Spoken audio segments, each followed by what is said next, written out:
Isabelle Adjani se trouve actuellement au cœur d'une tourmente juridique.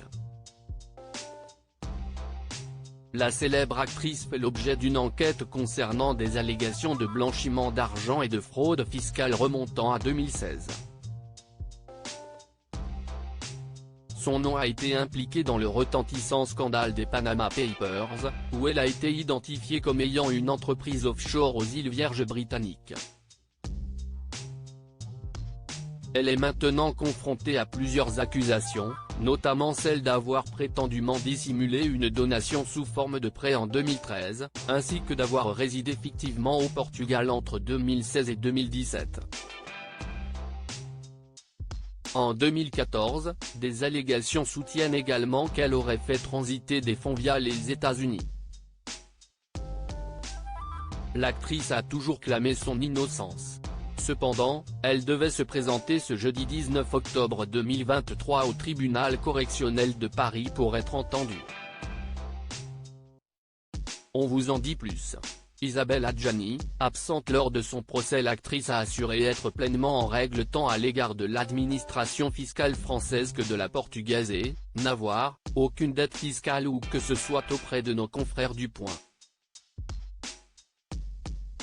Malheureusement, elle n'a pas pu être entendue au tribunal correctionnel de Paris. Sa défense a affirmé qu'elle était absente en raison d'une pathologie aiguë qui l'empêchait de voyager en avion, comme l'a rapporté Le Parisien.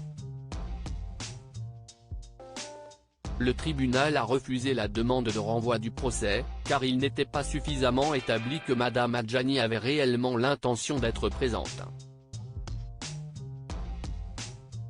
Si est donc sans elle que le procureur financier a commencé son réquisitoire, le nom d'Isabelle Adjani importe finalement peu.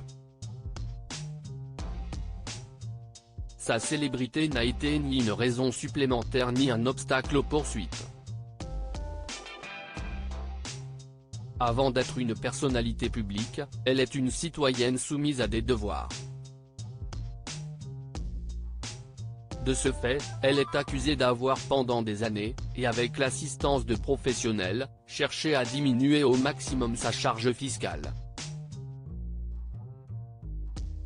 L'accusation soutient que pendant la période 2016-2017, le domicile principal d'Isabelle Adjani, son activité professionnelle et ses centres d'activité se trouvaient en France, et non au Portugal. En conséquence, elle aurait dû s'acquitter de 236 000 € d'impôts sur le revenu en France.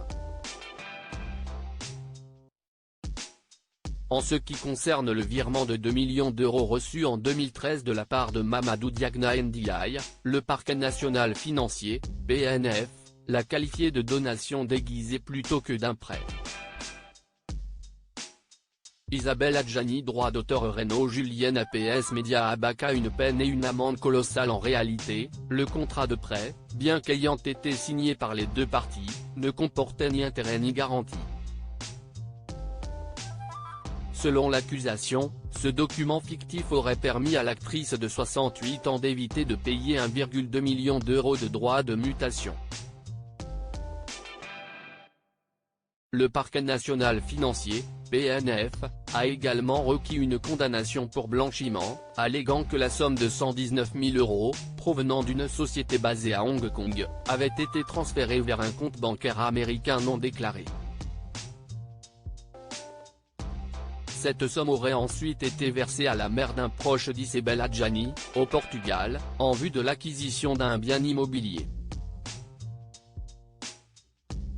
Le PNF a donc formulé une demande auprès du tribunal, sollicitant une peine de 18 mois de prison avec sursis et une amende de 250 000 € à l'encontre d'Isabelle Adjani.